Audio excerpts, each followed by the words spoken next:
नमस्कार। आज रात्रीला महाराष्ट्रातील या 7 जिल्ह्यांना जोरदार वादळी वाऱ्यासह पाऊस तर काही ठिकाणी गारपिटीचा इशारा भारतीय हवामान खात्याने वर्तवलेला आहे। पाहुयात याबद्दल सविस्तर माहिती। सध्या विदर्भात आजपासून पावसाचे जोर वाढणार असून आज हवामान विभागाने अकोला, वाशिम, यवतमाळ या 3 जिल्ह्यातील काही ठिकाणी विजा आणि मेघगर्जनेसह जोरदार गारपिटीचा रेड अलर्ट दिलेला आहे।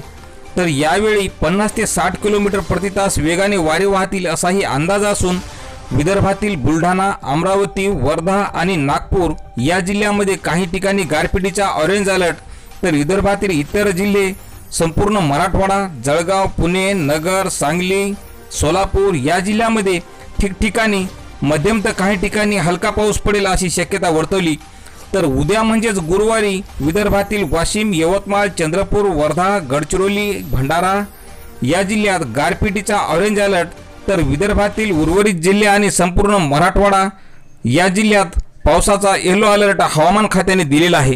तर शेतकरी मित्रांनो, अशीच हवामानाची प्रत्येक बातमी पाहण्यासाठी चॅनलला सबस्क्राइब करा। धन्यवाद।